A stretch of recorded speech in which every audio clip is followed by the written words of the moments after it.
El sol apenas comenzaba a levantarse sobre los campos ondulados de Cedar Creek, lanzando largos rayos dorados sobre el pasto cubierto de rocío. El pequeño pueblo estaba en silencio, salvo por el ocasional relincho de un caballo o el ladrido lejano de un perro. La vida en este rincón de Texas transcurría despacio, deliberada y, para la mayoría, predecible. Pero esa mañana, en el extremo más alejado del pueblo, en un rancho al que nadie prestaba mucha atención, algo inusual estaba a punto de suceder. Y todo comenzó con un hombre que rara vez hablaba. Thomas Avery era conocido en Cedar Creek como el ranchero silencioso. La gente del pueblo lo respetaba, pero también lo consideraba misterioso. Era alto, curtido por los años de trabajo bajo el sol, con manos lo suficientemente fuertes para domar a un caballo pero lo bastante suaves para alzar a un ternero recién nacido. Se mantenía al margen, rara vez salía del rancho excepto para comprar provisiones. Corría el rumor de que alguna vez había servido en el ejército, pero nadie lo sabía con certeza. No compartía mucho de su pasado, y la gente aprendió a no preguntar. Lo que sí sabían era que Thomas vivía bajo un código de honestidad, trabajo duro y respeto por los demás. Aquella mañana en particular, Thomas salió de su modesta casa de madera y se dirigió al establo, sus botas crujiendo sobre el camino de grava. Al llegar a la puerta, notó que alguien se movía lentamente por el patio. Era María, su empleada y ama de llaves, una mujer bondadosa que había trabajado para él por casi 3 años. Era confiable, discreta y transmitía una calidez que suavizaba el silencio del rancho. Pero esa mañana algo era diferente. María no caminaba con normalidad. Estaba cojeando, con el rostro apretado de dolor mientras cargaba un balde de agua desde el pozo. La escena hizo que Thomas se detuviera. Se recargó contra la puerta del establo, con la mirada entrecerrada, no con juicio, sino con profunda preocupación. María trató de disimular, ajustando sus pasos al verlo, pero la cojera era inconfundible. «Buenos días, María», saludó Thomas con voz profunda pero amable. Ella forzó una sonrisa. «Buenos días, señora Avery. Solo trayendo agua para los caballos». Thomas se acercó, sin apartar la vista de su pierna. «¿Qué pasó?». La sonrisa de ella titubeó y rápidamente negó con la cabeza. «Nada. Solo, me torcí el tobillo, creo. Estaré bien». Thomas había visto suficientes heridas en su vida como para saber cuando alguien estaba minimizando la verdad. La forma en que ella se estremecía a cada paso le decía que era más que un simple esguince. Pero también notó algo más, miedo. No al dolor, sino a ser cuestionada. No insistió de inmediato. En cambio, tomó suavemente el balde de sus manos. «Yo me encargo de esto. Deberías sentarte un rato». Later that day, as Maria prepared supper in the kitchen, Thomas finally spoke. «Maria», he said, setting his hat on the table. «That limp, it's not nothing. You can trust me». For a long moment, she didn't answer. Then her hands began to tremble as she placed the pot on the stove. She turned, her eyes filled with tears she had tried to keep hidden. «I don't want to cause trouble, Mr. Avery. You've been good to me, and I don't want to bring my burdens into your home». «Trouble has a way of finding us whether we invite it or not», Thomas replied calmly. «Tell me what's going on». Her voice broke as she whispered, «It's my husband». Thomas's jaw tightened. Maria had never spoken much about her husband. Folks in town knew he worked odd jobs and had a reputation for drinking too much. But no one had ever said more than that.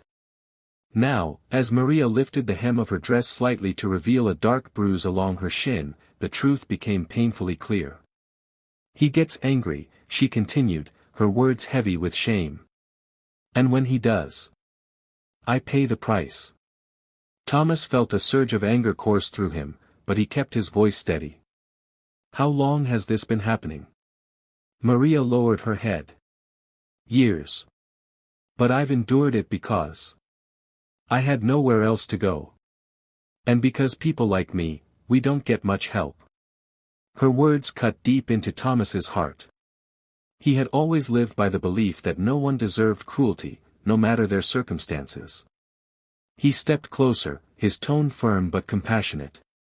Maria, you're not alone anymore. Not while you're under my roof. For the first time in years, Maria saw in his eyes something she had long forgotten, safety. But the situation was more complicated than either of them realized. That night, as the ranch grew quiet and the stars lit the sky, the sound of tires crunching gravel echoed across the yard.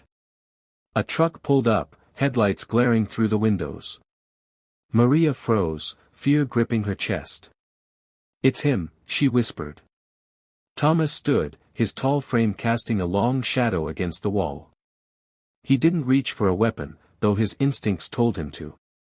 Instead, he opened the door and stepped outside, facing the man who stumbled out of the truck. It was Javier, Maria's husband. His breath reeked of alcohol, and his eyes burned with rage. "Where's my wife?" he barked. "Maria. Get out here." Maria clutched the edge of the kitchen counter, her heart pounding. But Thomas's calm voice carried over the night air. "She's not going anywhere with you tonight." Javier sneered. "And who are you to tell me that?" "She's my wife. She belongs with me." Thomas's eyes hardened. "No one belongs to you when you treat them like property." The tension in the air was sharp enough to cut. Javier stepped forward, fists clenched. But Thomas didn't flinch. He had seen men like Javier before, men who thought fear was power. But Thomas knew real strength lay in restraint, in standing firm without violence unless there was no other choice. Los ojos de Thomas se endurecieron. Nadie te pertenece cuando la tratas como propiedad. La tensión se volvió casi insoportable. Javier avanzó con los puños cerrados, pero Thomas no se movió. Había visto hombres como él antes, hombres que confundían el miedo con poder. Pero Thomas sabía que la verdadera fuerza estaba en la contención, en mantenerse firme sin violencia, a menos que no hubiera otra opción. María, temblando, esperaba que todo explotara. Pero lo que sucedió a continuación sacudiría al pueblo entero, y eventualmente a la oficina del sheriff. Thomas no levantó los puños. En cambio, levantó la voz, no con ira, sino con la autoridad de un hombre que había liderado en silencio. "Ya la lastimaste suficiente. Ahora está bajo mi protección. Si vuelves a ponerle una mano encima, tendrás que responder no solo ante mí, sino ante la ley." Javier escupió con desprecio. La ley no se preocupa por gente como ella. Pero en cuanto pronunció esas palabras, luces rojas y azules iluminaron el camino de tierra. La patrulla del sheriff se detuvo en el patio, levantando polvo a su alrededor. El sheriff Dalton bajó del auto, con la mano sobre la cartuchera. Había recibido una llamada anónima más temprano, nadie sabía que había sido Thomas quien, en silencio, había ido al pueblo a denunciar lo que había visto. «Buenas noches, caballeros», dijo el sheriff, mirando primero a Thomas y luego a Javier. «Me dijeron que había problemas». El secreto de María ya no estaba oculto. En ese momento, con voz temblorosa, finalmente habló sobre los años de abuso. No fue fácil, sus palabras se quebraban, pero las dijo, con Thomas firme a su lado. Esa noche terminó con Javier esposado, gritando insultos mientras se lo llevaban. María rompió en llanto, no de miedo, sino de alivio. Por primera vez en años, sintió cómo se levantaba un peso de sus hombros. La noticia corrió rápido en Cedar Creek. La gente quedó impactada, no solo por el arresto, sino por el papel del ranchero silencioso. Siempre había sido reservado, nunca buscaba atención. Pero cuando más importaba, defendió a alguien que no podía defenderse sola. En los días siguientes, María empezó a sanar, no solo físicamente, sino emocionalmente. Thomas le dio espacio, sin presionarla a contar más de lo que quisiera. Pero dejó algo claro, aquí estás a salvo. Y mereces una vida sin miedo.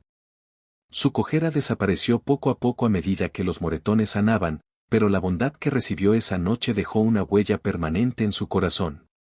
Descubrió que, a veces, los héroes no llegan con grandes gestos ni voces fuertes. A veces son las almas silenciosas que simplemente eligen hacer lo correcto cuando nadie más lo hace. Más tarde, el sheriff le dijo en privado a Thomas, Lo que hiciste sacudió esta oficina. Vemos demasiada gente mirar hacia otro lado en casos así. Pero tú nos recordaste por qué existe la ley, y por qué la gente necesita a alguien dispuesto a defenderla. Thomas no respondió. Solo inclinó su sombrero y regresó a su rancho, el mismo hombre callado de siempre. Pero para María, y para el pueblo de Cedar Creek, siempre sería recordado como algo más que un ranchero silencioso. Era la prueba de que la bondad, el valor y la humanidad todavía tenían un lugar en el mundo. Y en ese pequeño pueblo, bajo el cielo infinito de Texas, la esperanza volvió a florecer, no por el ruido o la furia, sino por la fuerza constante de un hombre que eligió la compasión sobre el silencio.